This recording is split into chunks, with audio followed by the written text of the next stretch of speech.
जय हिंद इंडियंस। पाकिस्तान ने वो गलती कर दी जो उसको नहीं करनी चाहिए थी। लक्ष्मण रेखा उसने क्रॉस कर दी है और पाकिस्तान ने बैलिस्टिक मिसाइल से दिल्ली की तरफ अटैक करने की कोशिश की, जो कि हमला उसका बीच में ही रोक दिया गया और हरियाणा की सिरसा में उस मिसाइल को मार गिराया गया। पाकिस्तान ये बार बार भूल जाता है कि उसकी जितने भी अटैक हैं वो इंडिया का जो डिफेंस सिस्टम है उसको रोकने में कैपेबल है। और ये सिर्फ पाकिस्तान को नहीं, इंडिया ने पूरे विश्व में दिखा दिया है कि भारत के पास में भी अब उस तरह का डिफेंस सिस्टम है कि जो किसी भी मिसाइल के अटैक को रोक सकता है। सिर्फ मिसाइल के अटैक को ही नहीं, लाइक अगर कोई ड्रोन का अटैक है या फिर फाइटर जेट का अटैक है या फिर किसी ऐसी बैलिस्टिक मिसाइल का अटैक है। और उसने ये हमला जानबूझकर किया। और दिल्ली की तरफ ही क्यों किया? क्योंकि वहां पर इतनी घनी आबादी वाला शहर है और वहीं पर हमारा सब कुछ है। कह सकते हैं कि वो दिल्ली इंडिया का दिल है। वहीं पर हमारा रक्षा मंत्रालय है, जो पार्लियामेंट है, संसद भवन, पीएमओ ऑफिस है, राष्ट्रपति ऑफिस है, राष्ट्रपति भवन है, सब कुछ कहा जाए तो वहीं पर ही है। और वहां पर उसने अटैक करने की कोशिश की और जिसकी वजह से उसे बहुत ज्यादा नुकसान भुगतना पड़ा है। उसके बाद में इंडिया ने पाकिस्तान के कई एयरवेज को तबाह कर दिया। और ये सब तब होता है जब आप लोग चादर तान के रात को सो रहे होते हैं, किसी को कुछ पता नहीं चलता। जब आप सुबह उठते हैं तब ये खबर देखते हैं, जब तक भारत ने उसका बदला भी ले लिया होता है। और इसके बदले में भारत पाकिस्तान के 3 एयरबेस को तबाह कर देता है। और यहाँ पर एक बात मैं कहना चाहूंगा कि शायद अगर जिन लोगों को पाकिस्तान से हमदर्दी है, थोड़ी बहुत भी है, फिलहाल ऐसा कुछ है नहीं। और जो भारत देश है, सब अभी इस वक्त सारे लोग एक साथ मिले हुए हैं। यहाँ पर कोई ऐसा कोई डिपार्टमेंट नहीं है कि जो शायद इस समय कुछ अलग सोच रहा हो। सब एक जैसा सोच रहे हैं, सब मिलकर काम कर रहे हैं। अगर किसी के दिल में थोड़ा सा प्यार है भी, तो शायद अगर उनका कोई भी गोली या फिर कोई भी बम, वो ये देख के नहीं गिरेगा कि कौन उससे प्यार करता है और कौन उससे नफरत करता है। वो अगर गलती से जहां भी गिर गया तो वहां पर नुकसान उसको भी होगा जो उससे प्यार करता है। अब तक तो पाकिस्तान सिर्फ जो भारत के सीमा वाले इलाके हैं, सिर्फ उन्हीं में ही बमबारी या फिर गोलीबारी कर रहा था, जो कि जम्मू कश्मीर, पंजाब और राजस्थान। सिर्फ इतना ही नहीं, पाकिस्तान ने गोल्डन टेम्पल पे भी अटैक करने की कोशिश की। वो भारत का जो माहौल है वो देश के अंदर खराब करना चाहता था।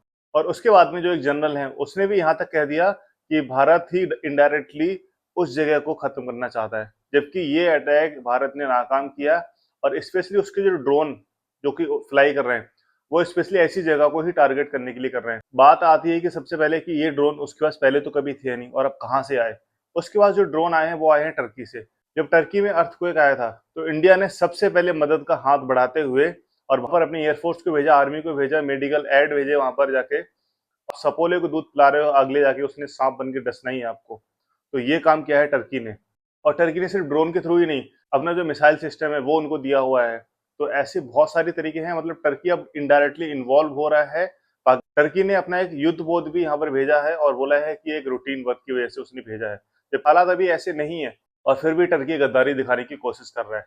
तो खैर, अब चाहे टर्की आ जाए साथ में या कोई भी आ जाए, हम कह सकते हैं कि अभी जो हालात हैं, हम उन 3 देशों के मंसूबों को नाकाम कर रहे हैं। चाइना, चाइना का जो ऑलरेडी डिफेंस सिस्टम वहां पे लगा हुआ है। पाकिस्तान चाइना के हथियार यूज कर रहा है और उसके जो फाइटर प्लेन है वो भी चाइना के हैं। और यहाँ पर अब जो एंट्री होती है वो टर्की की एंट्री होती है। तो इंडिया ने उनको भी नाकाम कर दिया है। नहीं है, वो सर से ऊपर जा रहा है। पहले भारत सिर्फ आतंकी ठिकानों पे अटैक कर रहा था, लेकिन अब जो हमला कर रहा है भारत, वो उसके जो मिलिट्री बेस हैं, एयर बेस हैं, डिफेंस सिस्टम है, उन पे हमला कर रहा है। क्योंकि अगर आपने कोई भी युद्ध जीतना है, अगर कोई युद्ध चल रहा है, अगर आपने सामने वाले देश को हराना है, तो सबसे पहले आपने उसके डिफेंस सिस्टम को कमजोर करना है, उसका जो कम्युनिकेशन सिस्टम है उसको खत्म करना है। जब ये खत्म हो जाएगा तो वो देश ऑटोमेटिकली हार जाएगा। जब उसका कम्युनिकेशन होगा नहीं आपस में, तो फिर वो कैसे जीत पाएगा? और जो डिफेंस सिस्टम हमारी तरफ से अगर जितनी भी मिसाइलें जाएंगी, तो उनको इंटरसेप्ट करने के लिए उसके पास में कुछ नहीं है, तो वो तो वैसे ही खत्म है। हमारे जितने भी सैटेलाइट हैं वो सब उस जगह की रैकी कर रहे हैं, कहाँ पर क्या मूवमेंट हो रही है। अगर गलती से ऐसा कुछ उसने करने की कोशिश की, तो सबसे पहली बात तो ये है कि इसकी कोई गारंटी नहीं है कि वो मिसाइल फायर हो पाएगी या नहीं हो पाएगी। अगर कहीं गलती से वो वहीं पर मिस हो गई और वहीं फट गई, तो पाकिस्तान की खुद ऐसी तैसी हो जाएगी, पाकिस्तान खुद अपने हाथों से ही मारा जाएगा। और अगर सपोज वो फायर हो भी गई, तो जो हमारा इंडिया का डिफेंस सिस्टम है, सबसे पहली बात तो ऐसा होगा नहीं, क्योंकि ऑलरेडी हमारे सैटेलाइट हैं वो उन पर निगरानी रख रहे हैं। दूसरा, अगर उसने करने की कोशिश की तो सबसे बड़े चांस है उनके फुस होने के। और तीसरा, हम उन्हीं ही के देश में वहीं पर मार गिराएंगे, जिससे कि उसका जो विक्टिम कार्ड है वो ना चल पाए और वो आने वाले समय में ये ना कर पाए, क्योंकि उसका ही खुद सांप उसी को डस लेगा। हमारे देश में जो सबसे बड़ी जरूरत है, वो सभी को मजबूती से खड़े रहने की जरूरत है और सभी के साथ की जरूरत है। कुछ पॉलिटिशियन में मतभेद हो सकते हैं, बट ऐसे समय पे सब एक साथ खड़े रहने चाहिए और सब अपने देश की सुरक्षा के बारे में सोचना चाहिए। गाइस, अगर ये आपको वीडियो अच्छा लगा, hit the like, subscribe the channel. Thank you very much for watching this video. मिलते हैं, तब तक के लिए जय हिंद, वंदे मातरम।